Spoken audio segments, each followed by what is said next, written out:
Eu gostaria de falar sobre o inferno, mas de uma forma mais aplicável, sem usar muito questões teológicas, tá?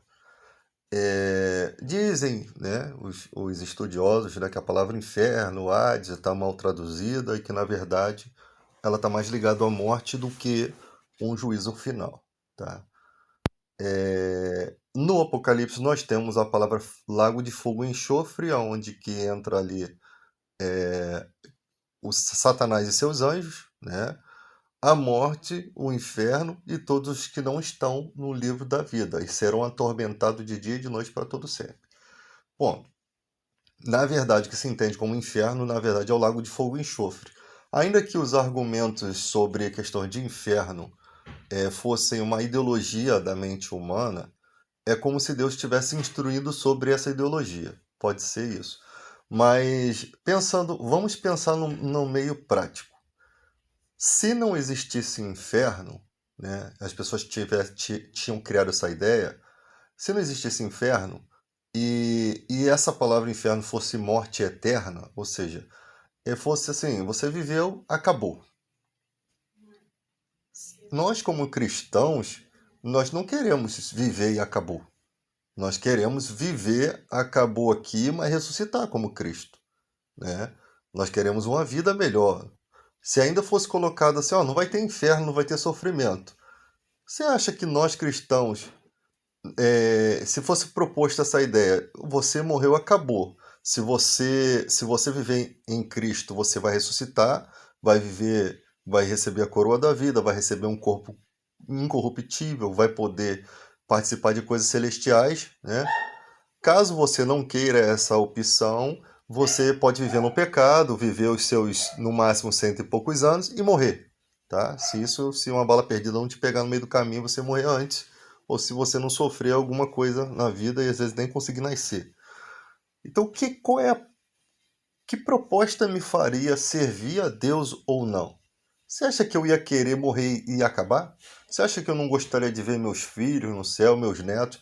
Eu lembro sempre da frase do Chico Anísio, né? Eu não tenho medo da morte, eu tenho medo de não ver mais meus netos. Ou seja, existem conexões terrenas que tipo assim, que te motiva a entender, cara, meu medo é não ser mais nada. Meu medo é nunca mais participar dessa vivência aqui na Terra. Ou seja, das coisas que eu amei, das coisas que eu vivi. Pessoas, imagina, uma pessoa perde um filho. Esses dias tinha uma postagem de um rapaz que perdeu a filha, né? Você acha que a ideia de nunca mais ver aquela filha, tá? Não é uma ideia terrível? Você acha que uma esperança, se de fato, né, vamos pensar aqui, raciocinar, não como cristão, mas se de fato existisse uma esperança de ele um dia ver essa filha, você acha que não motivaria a vida dele a viver no caminho reto? Ou você acha que é melhor morreu, acabou, você nunca mais vai participar? Se pudesse colocar pessoas na fila e elas pudessem escolher o que elas queriam, olha, você chegou aqui no final da sua vida, você pode escolher deixar de existir, tá? Porque a vida na Terra não foi boa, você não quer saber de mais de porcaria nenhuma, você é um estressado, eu não quero ser mais nada, pum. Ou você quer viver coisas boas, eternas, né? Para sempre aqui, né? Bilhões e trilhões de anos, eu tenho certeza que todo o sofrimento que você teve nessa vida vai acabar. Porque todo sofrimento que você tem, ele é amenizado ao longo do tempo. Você imagina trilhões de anos. O sofrimento não existirá, as lágrimas serão enxugadas. Em um momento ou outro você vai ter que esquecer as coisas, que se caso lembrarmos de coisas terrenas. Então, tipo assim, no princípio você vai chegar lá, caraca, o fulano de tal não tá aqui, a pessoa que eu amei lá e tal, pô, que isso, não vai estar aqui e tal, o tempo vai se passando, aquela pessoa vai ficar no esquecimento. Então, da maneira, da visão humana, tá? Então a questão será que pode ser que os religiosos tenham utilizado a palavra inferno como uma forma de mostrar que vai ser ruim, né? Se realmente de fato o lago de fogo e enxofre fizer as pessoas sofrerem atormentadas de dia e de noite para todo sempre, e a própria Bíblia diz que não pode tirar nenhuma vírgula daquilo que está escrito ali, né? Por que tem a Bíblia essa preocupação de falar isso, se isso não vai existir? sabe? Tem que pensar também com questão lógica. Como que vai estar no céu, junto com você, pessoas que cometeram atrocidades terríveis? Tem gente, será que tem gente que você não odeia tanto que você não gostaria de ver no céu? Será que chegar no céu você vê aquela pessoa que fez inúmeras maldades aqui na terra? Será que você não vai ficar indignado com o justo juiz que é Deus? Tá colocando aquela pessoa no mesmo lugar que você? Olha, a gente pode até ter um coração perdoador, tá? Mas essas coisas nem sempre funcionam. Não é para qualquer pessoa.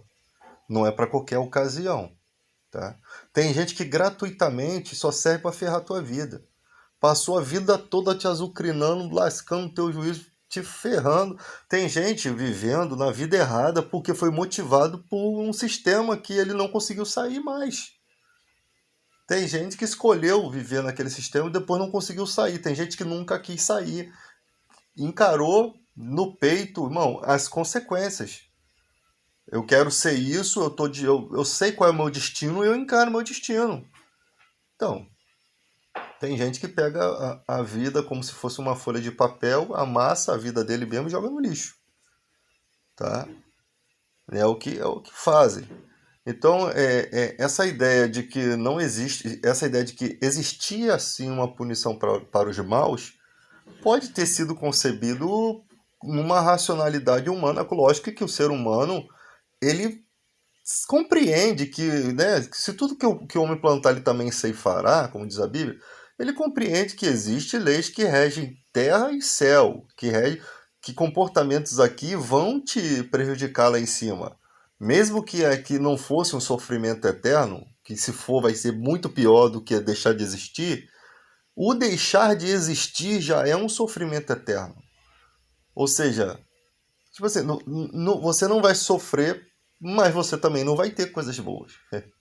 Você não vai ter recompensas, né? Tipo assim, você tem a condição de trabalhar e ganhar um bom dinheiro. E você tem a condição de não querer sofrer aquele trabalho, não ganhar aquele bom dinheiro e ficar na tua casa, né? Mas aquele que trabalhou e ganhou um bom dinheiro, ele vai poder usufruir. Tô falando de um bom dinheiro, tá? Não tô falando de mixaria, mesquirice, não. Ele vai poder usufruir de viagens, de um carro, de repente um barco, de alguma coisa. Que eu tô falando de coisa grande, tá? E aquele que não quis, ficou aqui, né? Vendo Netflix, né? Igual eu tô fazendo aqui. Então, gente, as escolhas, você percebe que o ser humano, ele praticamente tem essa questão moral consigo. Ele sabe que, intuitamente, que pessoas ruins não podem, sem um arrependimento, sem uma mudança de vida, sem questionamentos, né, diante de Deus lá, a gente questionando, elas não podem estar lá. Quando chegar lá, o que esse cara tá fazendo aqui, sim? Espera aí que eu vou te mostrar um vídeo aqui. Aí pega a vida do cara, ó. Ele te prejudicava porque ele tinha traumas, porque ele tinha uma demência, porque ele tinha esses problemas X e ele não estava com as suas faculdades mentais, ele tinha espíritos sobre a vida dele. E depois olha como é que ele está aqui. Aí ele foi convertido, ele se tornou uma outra pessoa. O seu olhar de amor já começa a modificar acerca daquela pessoa. Quando Deus mostra as razões, né, as motivações que às vezes existem, às vezes não, às vezes tem gente que é idiota por natureza, você começa como a gente tem a mente de Cristo, a gente começa a ver como Cristo. A gente começa a o amor sendo substituído no nosso coração pelo sofrimento. Então, quem tem um coração bom entende o que eu estou falando. E aí, caramba, você realmente percebe que Deus é o justo juiz. Se ele está apontando os motivos pelo qual a pessoa era daquela forma, coisas que você não conhece, que você não entende. É igual quando fala assim, Deus mandou matar isso, mandou matar aquilo. Mas Deus tinha falado que ia ser o vingador de Israel. E aquele povo lá, os amalequitas, pegaram eles na covardia, no finalzinho da guerra, os mais fracos eles vinham dizimando. Deus na ira dele, ele falou que não ia ter linhagem daquela espécie de gente. E acabou com tudo. Imagina se preserva aqueles jovens vivendo entre o povo hebreu. Eles sofreriam a vida toda. Porque todo mundo ia se lembrar, ia querer se vingar daquelas crianças, né? Pelo fato de ter morrido pessoas lá cansadas da guerra, né? Pela injustiça. Então Deus decidiu. Deus é quem dá a vida e ele que resolve da forma que é, tá? Tem coisas que a gente não entende as motivações, né? Ou seja, quando Deus foi lá falar com Caim, Deus não queria que Caim matasse Abel. Mas ele tem o controle de tudo. O sangue de Abel clama por justiça. Mas Deus tem o controle de tudo. O Caim está condenado, mas também Caim também é filho de Deus. Então só que é um filho que Deus teria que ter mais paciência. Ah, mas ele matou Caim, mas Deus ele é o dono da vida, cara. Deus matou Caim aqui na terra e tu acha que lá no céu ele não tem uma vida melhor?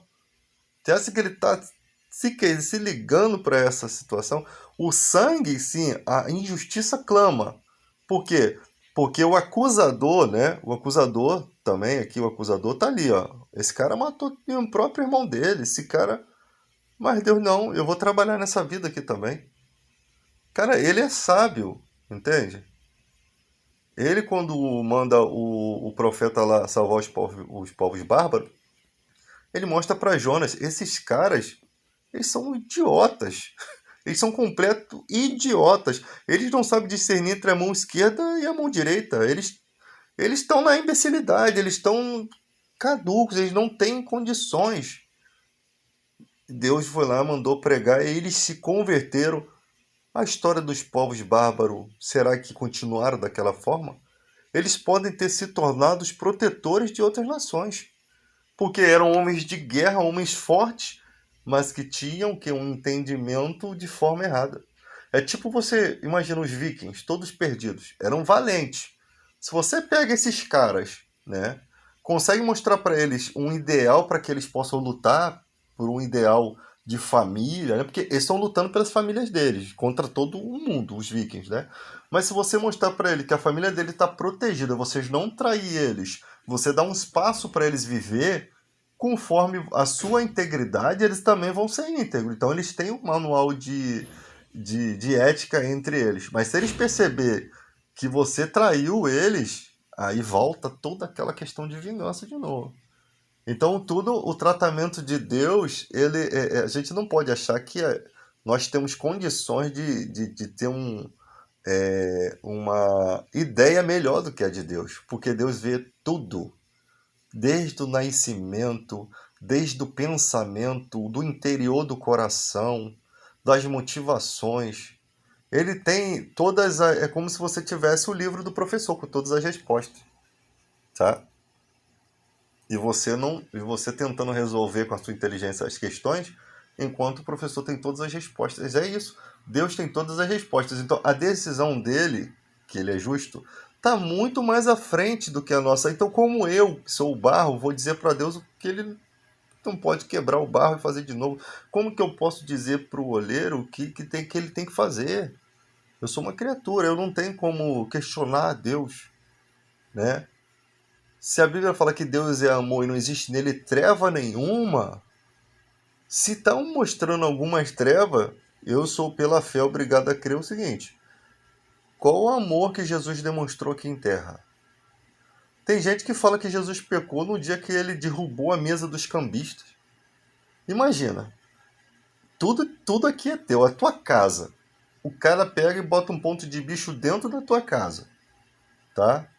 E começa a entrar um monte de gente ali para fazer o jogo do bicho ali na tua casa. Pessoa mexendo nas tuas coisas. Tu vai gostar disso? O que estava acontecendo ali era um comércio ilegal que oprimia os pobres. Então primeiro que estava profetizado que o zelo da casa do Senhor lhe consumiria o ventre. Ele era uma profecia. Segundo, ele botou todo mundo para correr, meu irmão. Porque o meu Jesus, que eu conheço, ele tem o mesmo temperamento que eu. Ele é valente, ele não é um frouxo. Ele não é um frouxo, ele está dentro da razão dele. Ele tem o direito de se irar com situações, tá? Mas se o comportamento das pessoas começasse a mudar, Senhor, me perdoa, não vou fazer mais isso. Aí a ira dele se acalma. Mas enquanto fazem da casa do Senhor comércio, enquanto estão fazendo arruaça, estão na verdade, o que aqueles caras mereciam era serem mortos. Se fossem seguir os atributos da lei mesmo, aquilo ali era morte para eles. Então Jesus estava fazendo um favor para eles ali, de tirá-los daquele templo, de mostrar para eles que Deus não está, né? Ele está dando uma aula ali, mostrando para eles que revolta que Deus está tendo a respeito dele. Por quê? Porque todo o sentimento de Cristo, ele é a expressão exata de Deus, ele está transmitindo. Ó, como é que Deus vê vocês? E olha o que o profeta Malaquias falou há 400 anos atrás, antes de vir João Batista. Olha o que o profeta Malaquias falou. E olha o que João Batista falou de Jesus. Este é o Cordeiro de Deus que tira o pecado do mundo. Como é que o professor Sabino fala que Jesus não veio tirar pecados? Ele é o Cordeiro que tira o pecado do mundo. Qualquer pessoa nesse mundo tem o direito de pedir perdão a Deus por meio de Jesus. Ele levou sobre si os nossos pecados. O profeta Isaías mostra um homem, Isaías 53, um homem que vai ser transpassado. Um homem que Deus se agradou de moê-lo por nós. Tá? Deus amou o mundo de tal maneira que deu seu Filho unigênito para que todo que nele crê não pereça, mas tenha vida eterna. Ou seja, a morte de Cristo tem fundamentos tremendos. Né? Crucificado para ser considerado injusto, né? Maldito é aquele que é preso no madeiro. A morte dele tinha que ser de crucificação. Então Deus tem esse propósito, né? De oferecer o seu próprio filho. Ah, mas Deus não aceita sacrifício humano. Mas Jesus é Deus, filho. Ele fala, dos nascidos de mulher não há ninguém maior que João Batista. Ele não é considerado da mesma forma, apesar dele ter tomado a forma semelhante ao ser humano, semelhante a si, sentiu fome, sentiu sede, sentiu dor. Ele não é um homem comum como nós. Você conhece algum homem que jejua todos os dias, que está sempre orando, que está sempre em conexão com Deus, que nunca pecou, que nunca existiu uma mancha de pecado? A natureza adâmica não está sobre Jesus. Por isso que na morte ele fala, estava escrito num texto, onde está a morte, o seu agrilhão? Onde está a morte, o seu galardão? Ele, quando fala está consumado, ele entrega o seu espírito, que a morte não tem como matá-lo. Tá? Nenhum dos ossos de Cristo foi quebrado porque ele é o Cordeiro Pascual. Então, no Cordeiro não se quebrava os ossos. Então, não foi permitido que quebrasse os ossos. Todas as regras. O Salmo 22 é profetizado, né? Que as vestes dele seriam repartidas e sobre a túnica lançado sorte. O clamor de Jesus na cruz, Eloi, Eloi, Deus meu, por que me desamparaste? É o mesmo clamor de Davi no Salmo 22. Entendeu? Era um homem, Isaías 53, era um homem de dores, rejeitado. Como um de que os homens viram o rosto. Ou seja, toda a descrição ali é referente a Cristo. Tá?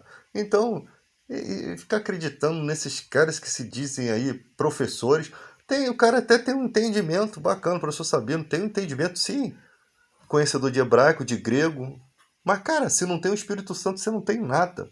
Se o cara não tem um comportamento cristão, ele não tem nada, ele não vai levar nada. Ele vai levar recursos daqui, das pessoas que seguem, que financiam o seu canal. Os ateus, por exemplo, adoram isso. E a gente vai se beneficiando do estudo que ele tem. Ele tem um excelente estudo sobre dízimo, bacana. Realmente precisava desmistificar esses falsos profetas aqui. Só que ele não tem um comportamento ignorante. Ele é um cara que, sabe, precisa melhorar esse comportamento e precisa, né, precisa de Jesus, tá? Por mais com conhecimento que a pessoa tem, a letra mata. Ele está indo contra as escrituras, tá? Ele está indo contra um homem chamado Jesus. Sendo que não vai adiantar, porque ninguém vai deixar de servir Jesus, porque não depende de letras isso. Quando Deus te encontra e te ilumina, ninguém tira de você. Maior é o que está em nós do que o que está no mundo. Ninguém consegue tirar Jesus da vida. Eu vejo gente falando assim, cara, eu era cristão, mas depois que eu comecei a estudar a Bíblia, eu virei ateu. Cara, não existe. Como é que eu posso conhecer alguém depois de tantos anos, de tantos estudos, e falar, cara, eu nunca vi aquela pessoa? A não ser que eu seja um idiota ou então estivesse mentindo quanto à minha religião. Eu estivesse convencido daquilo, que aquilo era verdade. O momento que você conheceu Jesus, eu tenho certeza que você tem uma longa e vasta experiência de vida com ele. De coisas que você passou, que você viu que era Deus. Eu já abri a Bíblia uma vez e praticamente Deus me fez lembrar de uma coisa que estava me incomodando, que eu conseguia resolver. Que era tão simples, óbvio, que estava na minha cara, mas eu não conseguia enxergar. Eu falei, cara, essa coisa está me preocupando, mas pela regra bíblica, eu lanço minhas ansiedades sobre o Senhor, que Ele tem cuidado de mim, né? Assim como Deus cuida das aves do céu que não plantam nem semeiam, eu valho mais do que as aves, Jesus falou. Então eu vou lançar minha ansiedade sobre o Senhor, vou correr atrás do meu jeito e vou continuar fazendo minha leitura, vou continuar servindo. No momento que eu abri a Bíblia, estava escrito exatamente isso: lance sua ansiedade sobre o Senhor, que Ele tem cuidado de vós. Naquele momento abriu, sabe quando abre uma janela de entendimento? Era até um problema de um cartão de crédito tinha sido demitido e tinha que pagar aquele valor, e aquilo estava me incomodando, que era um valor de R$ 800, para quem está demitido, era um dinheiro, né? Aquele dinheiro ia fazer falta. Cara, eu lembrei que eu tinha o seguro do cartão, que eu tinha feito e ele pagava R$ 1.000. Era até aquele Carrefour, né? Cardiff, o seguro do Carrefour. Eu tenho até a prova aqui em casa.